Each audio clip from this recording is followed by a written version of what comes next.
안녕하십니까, 레필입니다. 4월 19일 두산 에너빌리티 보도록 하겠습니다. 증시 보겠습니다. 코스피 0.16% 상승했고요. 코스닥은 0.02% 상승했습니다. 오늘 양증시 하락으로 시작해서 상승으로 마무리했지만 거의 보합 수준으로 진행이 되었고요. 외국인 투자자, 기관 투자자 특별한 수급 자체는 없었던 것 같습니다. 그래서 코스피에서는 약하게 외국인 투자자 69억 매도했고요. 기관 투자자는 448억 매수했고요. 코스닥에서는 외국인 투자자가 1200억, 기관 투자자가 295억을 매도하면서 마무리되었습니다. 코스피 먼저 보겠습니다. 코스피는 오늘도 2500 수준에서 2570선이죠. 지수가 이제 상방 상승을 하고 크게 이제 조정을 받지 않고 유지를 하고 있는 모습입니다. 그래서 지금 2570선에서 꾸준히 좀 횡보를 하고 있지만 그래도 단기간에 상승한 상승폭에 대비해서 조정이 크게 없었기 때문에 조정이 또 나올 수 있는 구간이기 때문에 조금은 주의를 하면서 지켜봐야 된다라고 말씀을 드리겠습니다. 월봉은 이제 반등 추세를 유지 중이고요. 오늘은 특별한 움직임이 없었기 때문에 넘어가도록 하겠습니다. 그 다음 기관 투자자 440억 매수했고요. 외국인 투자자는 69억을 매도하면서 오늘 큰 움직임은 없었습니다. 기관 투자자 어제까지 매도를 좀 이어갔지만 오늘은 크게 매도 없었고요. 외국인 투자자도 최근에는 매수를 연이어서 하기보다는 하루는 매수를 하고 하루는 매도를 하고를 좀 반복하고 있습니다. 그러나 매도량이 크게 많지 않기 때문에 일단은 지속적으로 이 보유 물량은 계속 늘려가고 있다라고 보여집니다. 그 다음 코스닥이고요. 코스닥은 909포인트입니다. 어제보다도 조금 상승해서 마무리되었고요. 마찬가지로 코스피처럼 900 초반선, 그죠? 그 이상 크게 많이 올라가지 못하고 조금 이제 상승세가 정체되어 있는 그런 모습입니다. 그래서 마찬가지로 단기간에 많이 올랐기 때문에 코스피와 비슷하게 지금 조정 없이 올라왔습니다. 그래서 코스피보다도 오히려 많이 상승을 했기 때문에 그 상승분에 대해서 조정분이 충분히 나올 수 있다는 것이고요. 거기에 대해서 조금 주의를 하면서 지켜보시기를 바라겠습니다. 확실히 코스닥은 이미 이제 전고점, 그죠? 이전에 최고점이라고 할까요? 그런 부분에 대해서 상당히 많이 치고 나왔습니다. 그래서 바로 전 고점은 아니지만 2018년 수준의 고점 부분까지 지금 코스닥 지수가 상승을 한 상황이고요. 시가총액 상위 종목이 엄청나게 이제 많이 올라가면서 이렇게 지수를 끌어올렸습니다. 그러나 투자자 수급 자체는 계속해서 외국인 투자자, 기관 투자자가 빠져나오고 있습니다. 지수는 올라가고 있지만 이 투자자 수급은 크게 지금 매수를 하지 않고 지속적으로 좀 빠져나가는 모습은 조정이 들어왔을 때 바치는 물량이 부족할 수 있다는 것을 의미하고요. 지금은 추가적인 매수보다는 차익 실현 위주로 코스닥 지수가 움직이고 있다라고 이해를 좀 하시면 되겠습니다. 그 다음은 환율인데요. 환율이 지금 1332원으로 전날 대비해서 13원 가까이를 상승했습니다. 지금 이제 조금 환율이 최근에 대비해서 좀 많이 상승을 했고요. 그동안 뚫지 못했던 그 고점을 다시 한번 또 넘어가면서 몇 달 동안 유지하던 그 상단 라인을 뚫고 나가버렸습니다. 그래서 이렇게 된다면 기술적으로는 추가적인 상승이 가능할 수 있는 모습이지만 사실상 오늘 이렇게 환율이 움직이게 된 이유를 살펴보시면 영국의 물가 쇼크에 이제 이렇게 환율이 급등을 하였습니다. 그래서 미국에도 CPI 지표를 발표했듯이 영국에서도 CPI 발표를 했는데요. 영국의 물가가 예상치 9.8% 대비해서 10.1%로 CPI가 상회를 하면서 중앙은행이 각국의 중앙은행이 긴축 가능성을 좀 더 강화할 것이라는 그런 우려가 이런 환율 상승을 만들었다라고 합니다. 결국에는 이제 CPI 지표가 영국이 잡히지 않았고 미국은 예상치보다 하회를 했지만 그런 국제 유가 하락에 대해서 조금 반영된 것이 있다. 그래서 아직까지는 물가가 완벽하게 안정되지 못했기 때문에 추가적인 금리 인상이 또 이제 불가피할 수 있다. 이런 전망이었던 것 같습니다. 그러나 이제 이렇게 그런 소식 하나에 환율이 또 급등을 하고 이렇게 오르락 내리락을 반복한다라는 것은 그만큼 아직까지도 시장이 불안정하다라는 것이고요. 그런 지표에 오르락 내리락을 할 수 있지만 결국엔 추세 자체는 바꿀 수가 없다라는 것입니다. 그래서 이미 환율은 고점을 찍었고요. 금리도 이제 인상을 마무리하는 단계입니다. 그래서 금리 인상이 이제 많이 나와봤자 한 번, 정말 이제 많이 나와봤자 두 번이고요. 그 수준도 0.25% 수준이기 때문에 영국의 CPI 지표가 뭐 9.8%가 나와야 될 것이 10.1%가 나왔다고 해서 0.25%가 0.5% 빅스텝으로 인상되는 것도 아니고요.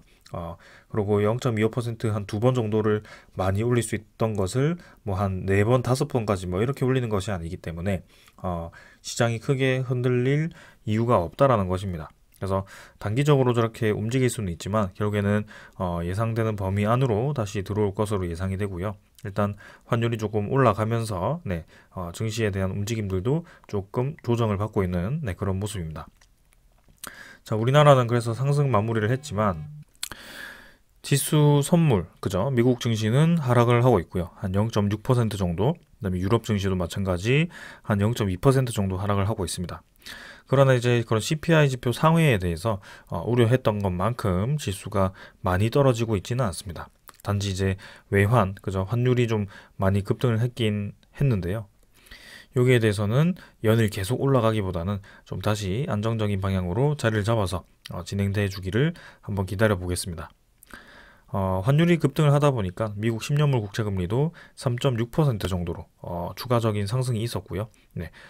마찬가지로 국채금리도 좀 안정되는 방향으로 진행이 되고 있기 때문에 크게 지금 이 상황에서 뭐 4% 이상을 다시 넘어간다라든지 그런 움직임보다는 이 정도 수준을 좀 유지를 하면서 다시 한번 떨어지는 방향으로 계속 진행될 가능성이 크다라는 것입니다. 그래서 한 달이 되었든 두 달이 되었든 지금 상황은 계속 안정화되는 방향으로 진행이 될 거고요. 거기에 대해서 우리가 급하게 이 시장에 대해서 대응을 할 필요는 없다라고 말씀을 드리겠습니다. 그래서 오늘 이 정도로 증시 보았고요. 종목으로 넘어가도록 하겠습니다. 두산 에너빌리티 보겠습니다. 100원 하락해서 18,540원으로 마무리했고요. 0.54% 하락해서 마무리했습니다. 자, 오늘은 하락 출발을 해서 잠깐 이제 19,000원 가까이 주가가 회복을 했었는데요. 장 후반으로 가면서 상승폭을 반납을 하고 이제 마지막에는 100원 정도 하락을 하면서 마무리가 되었습니다. 자, 아무래도 잠깐 이제 상승을 할 때 두산 에너빌리티를 비롯한 관련 종목들이 다 같이 좀 올라가는 모습이었는데요. 마지막으로는 다 같이 조금 조정을 받으면서 마무리를 했습니다. 그러나 특히나 이제 두산 에너빌리티 같은 경우는 어제 이제 전환사채 상장 소식에 의해서 주가가 조금 이제 시간의 거래에 많이 떨어지긴 했었는데 그것에 대비해서는 크게 지금 조정세 없이 마무리가 되었다라고 판단을 할 수 있고요.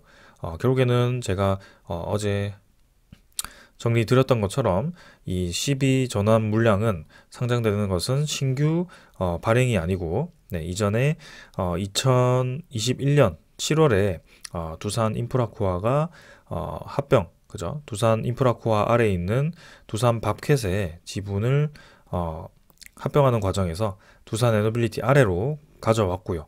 그 과정에서 그 합병 비율만큼 두산 인프라코아가 가지고 있는 그 전환사채 물량이 두산 에너빌리티로 따라오게 된 것이죠. 그래서 거기에 대해서 이번에 만기가 다가오는 날이었고요. 만기가 이제 6월과 8월이었지만 조금 더 앞당겨서 4월 21일에 상장할 수 있도록 지금 권한을 행사를 한 것입니다.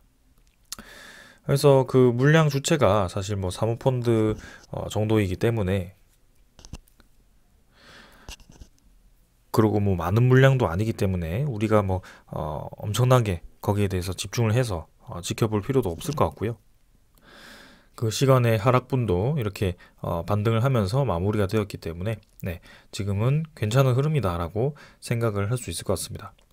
자, 그래서 계속해서 이어보면 시간의 거래는 어제보다 훨씬 줄었고요. 그 이슈 이외에는 거래가 크게 없었습니다. 그래서 뭐 50원 정도 상승해서 18,590원으로 시간의 거래가 마무리되었지만 크게 뭐 의미가 없고요. 네, 내일 장 그리고 이번 주 장이 어떻게 흘러가는지 그리고 다음 주 시장에서 어떤 흐름을 보이는지를 한번 추세를 좀 살펴봐야 될 것 같습니다. 자, 그래서 일별 거래량은 750만 주로 마무리가 되었고요. 네, 전날 대비해서 또 이제 거래량이 줄었습니다. 그래서 거래량이 이제 한 이틀 정도 줄어들면서 점진적으로 또 감소를 하는 모습이고요. 거래량이 줄어들면서 상승분을 일부분 지금 반납을 하고 있는데요. 이 조정이 언제까지 이어지는지도 한번 살펴볼 필요가 있겠습니다.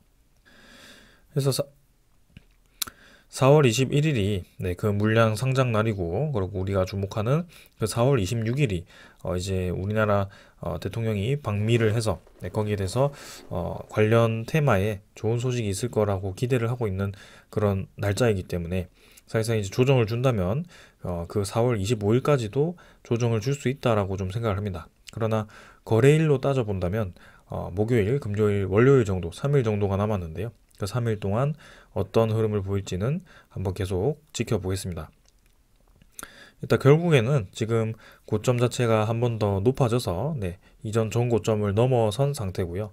여기서 이제 조금 더 떨어지더라도 사실 큰 문제가 없습니다. 그래서 이제는 21선, 61선이 열심히 올라오고 있는 상황에서 조금 더 조정을 주더라도 결국에는 N자로 추가적인 상승이 나올 수 있는 그런 자리라고 생각을 하고 있고요.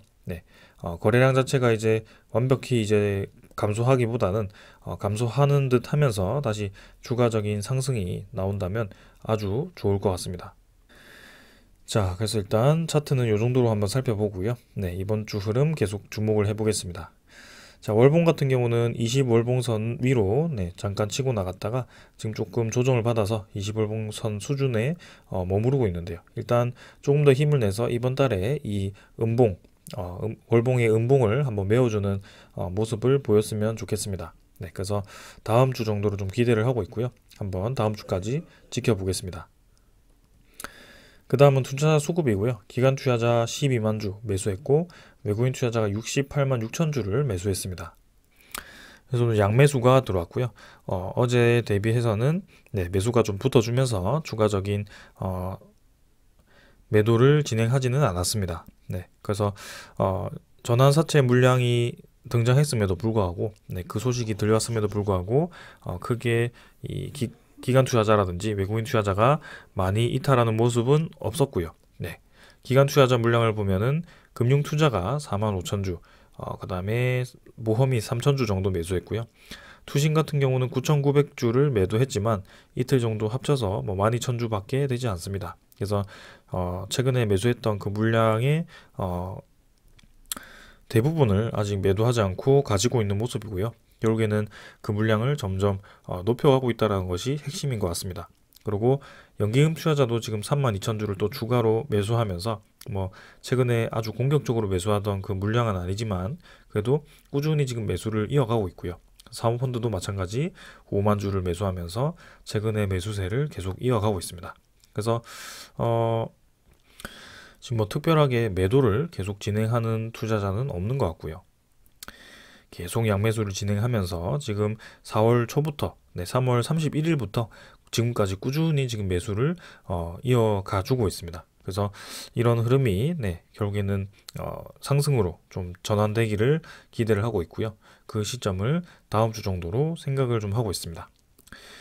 자, 그래서 저 투자자 수급에 따라서 지금 공매도 잔고도 굉장히 빠르게 감소하고 있습니다.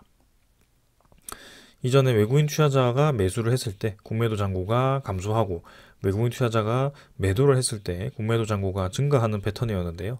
4월 17일자로 외국인 투자자가 200만 주 가까이 매수했던 그런 날이었습니다. 다시 한번 살펴보면 4월 17일 기준으로 195만 주 정도 기관 투자자가 매수했고 외국인 투자자는 이때 220만 주였지만 조금 줄어서 한 190만 주 정도를 매수했었거든요. 그래서 그 물량만큼 또 이제 이 공매도 잔고가 엄청나게 감소를 했습니다. 그래서 870만 주에서 공매도 잔고가 650만 주까지 감소를 했고요. 일별 공매도 거래량은 어제는 31만 주, 오늘은 20만 주 정도로 어제보다는 좀 줄어들었습니다. 그래서 최근에 계속해서 이렇게 공매도 잔고가 줄어드는 패턴이 나오고 있고요. 지금 최근 근래 대비해서 가장 낮은 수준의 공매도 잔고가 확인이 되었습니다. 그래서 그동안 꾸준히 공매도 잔고를 늘렸다가 줄였다가를 반복했지만 지금 이제 600만 주대까지 이렇게 감소했던 적은 최근에는 없었는데요. 이번에 좀 강하게 공매도 잔고를 상환을 하면서 공매도 숏 커버링을 진행을 한 것 같다라고 생각을 하시면 되겠습니다. 자, 그러나 이제 4월 18일 또 이제 매도를 진행했기 때문에 이달부터 또 공매도 잔고가 증가를 할 수 있다라는 것을 볼 수 있고요. 그거는 내일 한번 살펴보도록 하겠습니다. 자, 그래서 지금 공매도 잔고가 줄어들면서 또 대차 잔고도 같이 줄어들고 있습니다. 어제는 뭐 크게 움직임 없었지만 한 4월 17일, 4월 14일 모두 대차 잔고가 빠르게 상환이 진행되었고요. 오늘도 219만 주 정도 상환되면서 체결 대비해서 한 170만 주 정도가 많았습니다. 그래서 잔고가 이제 2,450만 주로 전날 대비해서 상당히 이제 많이 줄었고요. 최근에 대차 잔고가 빠르게 증가해서 뭐 2,900만 주, 2,800만 주까지 상승을 했었는데요. 다시 한번 이렇게 감소를 하면서 2,450만 주까지 대차 잔고가 줄었습니다. 그래서 공매도 잔고도 그렇고 대차 잔고도 그렇고 지금 최근 근래 들어서 가장 낮은 수준의 위치를 하고 있고요. 네, 공매도 세력이 지금 빠르게 대차 잔고와 공매도 잔고를 지금 두산에너빌리티의 공매도 잔고를 줄여가고 있다라고 보여집니다.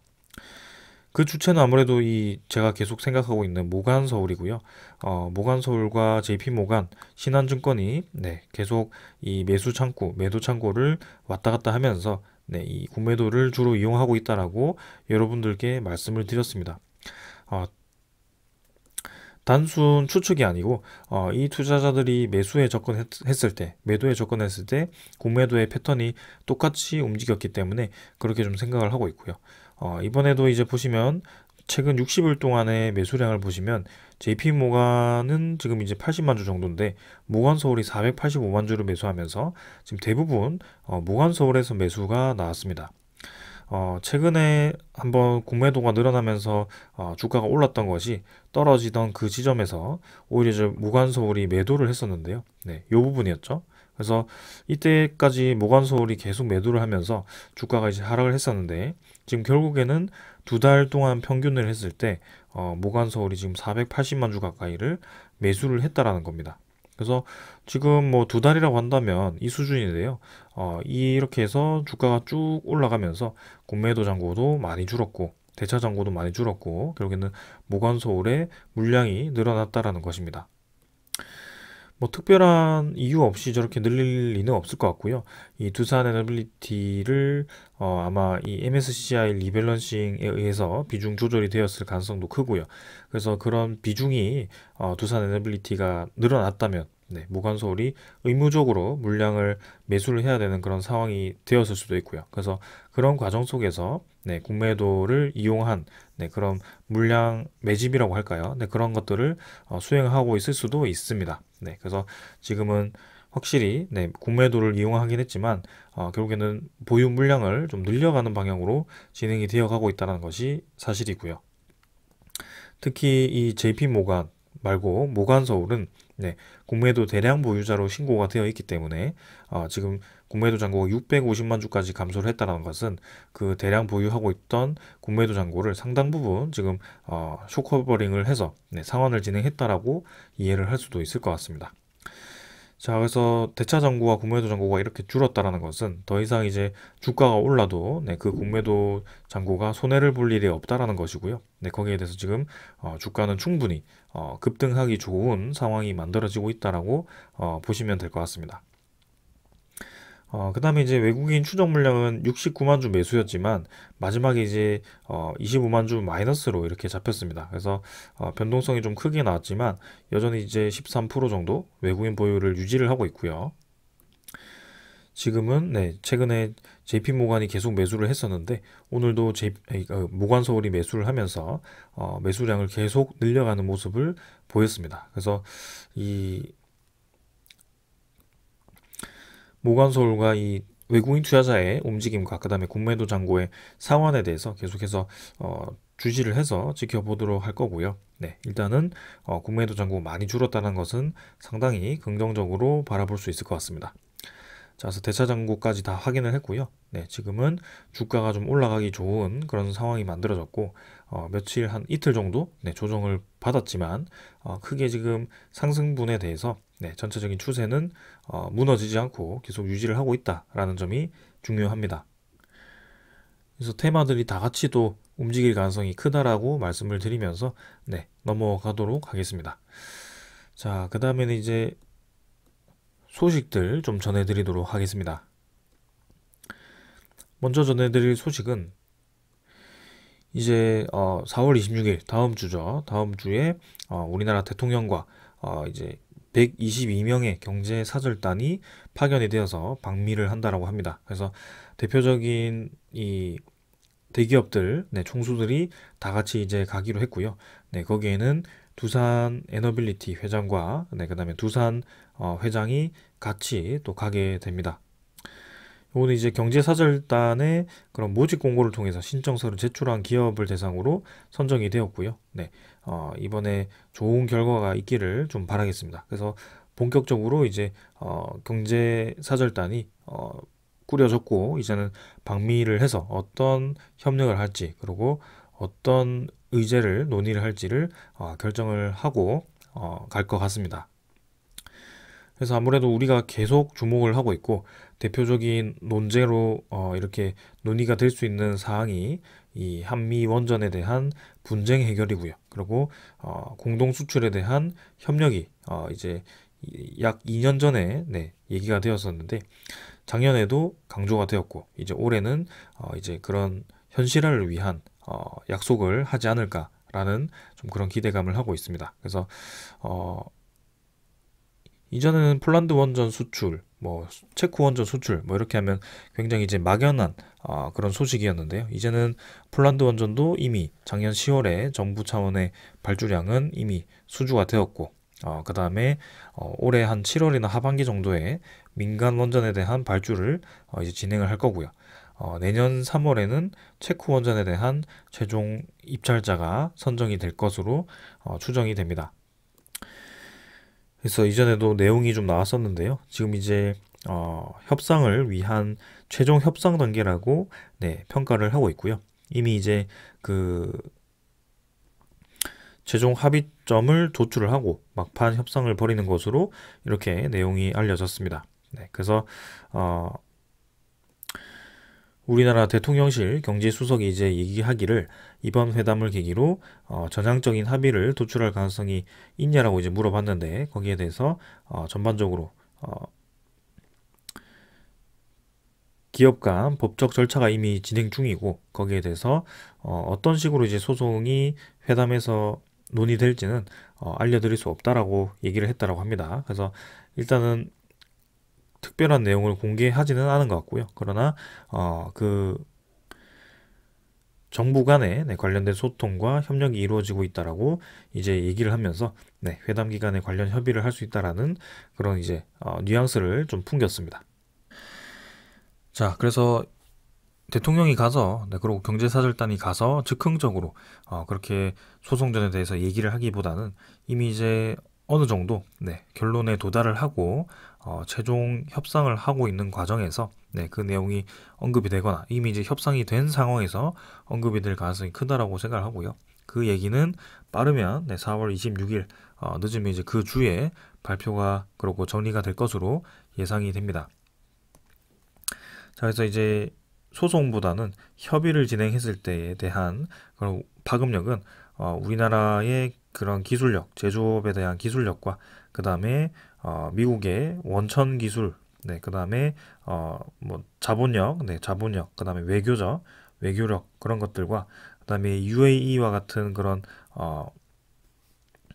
중동 자금을 통한 그런 제3국 진출, 네, 그런 것들을 이제 바라볼 수가 있습니다. 그래서 체코 원전, 두코바니 원전도 같이 진출을 할 수가 있고요. 그 다음에 폴란드 원전도 이미 정부 차원 6기를 미국이 수주를 했지만 지금 우리나라도 그 제조에 뛰어들 수 있는 상황이 된 거고요. 그 다음에 민간 원전 2기에서 4기 정도도 무난하게 수주를 할 수가 있는 그런 상황이 되는 것입니다. 그리고 UAE의 5호기에서 8호기 정도의 원전도 수출이 가능하고요. 그래서 굉장히 시장이 커지는 그런 파급력이 나타나기 때문에 이 두산 에너빌리티를 비롯한 그 관련 테마들에 대한 기대감이 상당히 커질 것입니다. 그래서 신한울 3, 4호기에 대한 소주 소식보다도 오히려 앞으로에 대한 그런 큰 원전 시장을 재패할 수 있는 좋은 기회가 생긴다면 네, 관련 종목들은 상당히 이제 많이 올라가지 않을까라는 생각이고요. 한번 기다려 보도록 하겠습니다. 자, 그래서 다음 주에 좋은 소식이 있기를 기다리면서 네, 이번 주도 천천히 한번 접근을 하도록 하고요. 자, 그 다음은 한국형 SMR이죠. 네, ISMR, 스마트 SMR이죠. 그 SMR이 해외 진출 발판 마련을 했다라고 합니다. 그래서 SMR에 이제 몰두를 하고 있고, 특히 두산 에너빌리티는 뉴스케일 파워와 협력을 하고 있고, 네, 우리나라 여러 기업들이 미국의 SMR 기업에 투자를 하면서 네, 이 SMR 차세대 SMR에 대한 그런 준비를 하고 있는 상황입니다.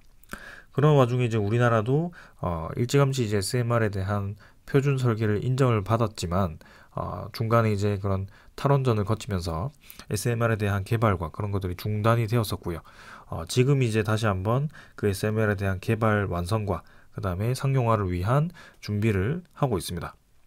그거는 이제 2027년에 그 SMR 상용화를 앞두고 있는데 네, 그 기간이 상당히 먼에도 불구하고 지금 이제 캐나다 엘버타주 정부와 스마트를 포함한 SMR을 엘버타주 탄소 감축에 활용하기 위한 상호 협력 협약을 이렇게 체결을 했다고 합니다. 그래서 뭐 사실상 계약 체결보다는 협력 체결이긴 하지만 그래도 우리나라 스마트 SMR에 관심을 가져주고 그리고 우리나라 이외에도 사실 지금 이미 SMR을 상용한 국가들도 있고 기업들이 있음에도 불구하고 이렇게 선택을 해줬다는 것은 상당히 의미가 있다고 보여집니다. 그래서 추후에 우리나라가 스마트 SMR, ISMR을 상용화하기 위해서는 두산 에너빌리티의 원자로 기술이 빠질 수가 없기 때문에 네, 또 독보적인 위치를 차지할 수 있을 거라고 보고 있고요. 앞으로 그런 시장이 커질수록 계속해서 두산 에너빌리티는 유리한 상황을 맞이할 것입니다.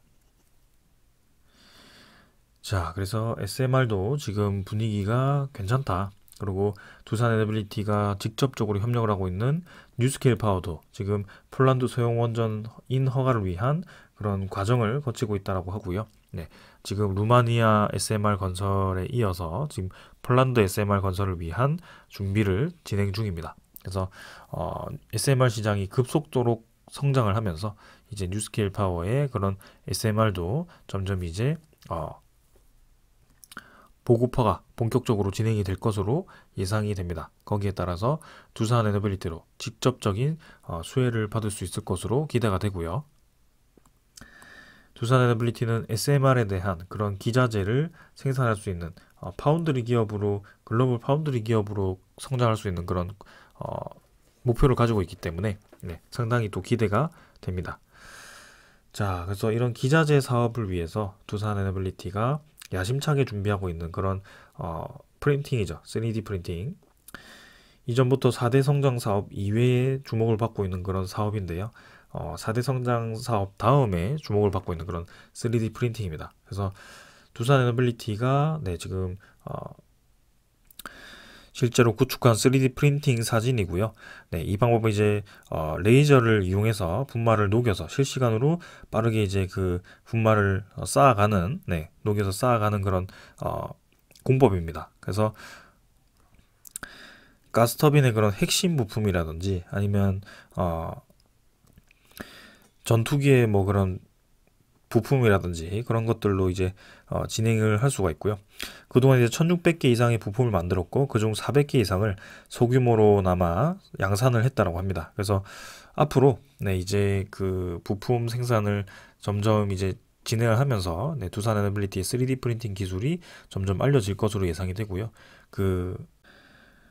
점점 이제 그런 미세 공정이라든지 아니면은 소재, 똑같은 소재를 생산하기 위한 그런 기자재 공급을 위한 사업이 구체화가 되었을 때 이 3D 프린팅의 역할이 상당히 기대가 됩니다. 자, 그런 면에서 이제 프린터를 추가로 구비하고 소재 공정을 개발해서 2025년에는 양상 체제까지 구축을 하겠다라는 계획이고요. 이제는 3D 프린팅을 이용해서 기자재를 찍어내겠다는 겁니다. 그래서 반도체라든지 뭐 그런 2차 전지처럼 공장을 구축해서 그런 관련 제품들을 찍어내듯이 이제 두산 에너빌리티도 B2B 상대로 그죠? 그런 산업용 플랜트라든지 아니면 그런 중요한 기자재를 이제 생산을 하겠다라는 것이죠. 그래서 설계 기술과 그런 제조 기술을 이용해서 앞으로 글로벌 파운드리 기업으로 도약하기 위한 준비가 이 3D 프린팅으로 진행될 수 있다는 것이고요. 저는 상당히 의의가 있다라고 보고 있습니다. 자, 그래서 오늘 소식들은 여기서 다 전달을 드렸고요. 두산 에너빌리티 지금 뭐 18,000원, 19,000원까지 올라갔다가 좀 떨어지긴 했지만 결국에는 18,500원까지 올라왔습니다. 네, 사실상 이전 한 달 전까지만 하더라도 이 18,500원을 보기 어려웠던 그런 두산 에너빌리티였는데 지금은 지켜보고 있습니다. 그래서 조정을 꽤나 받은 것 같지만 그래도 18,500원을 유지를 하고 있고요. 추세 자체가 점점 올라가고 있다는 것도 사실이고요. 그리고 이제는 주가가 올라가기 좋은 그런 환경들이 만들어지고 있기 때문에 거기에 대한 움직임 한번 주목해 보도록 하겠습니다. 자, 오늘 이 정도로 네, 마무리하고요. 내일 또 뵙도록 하겠습니다. 오늘 여기까지 하겠습니다. 감사합니다.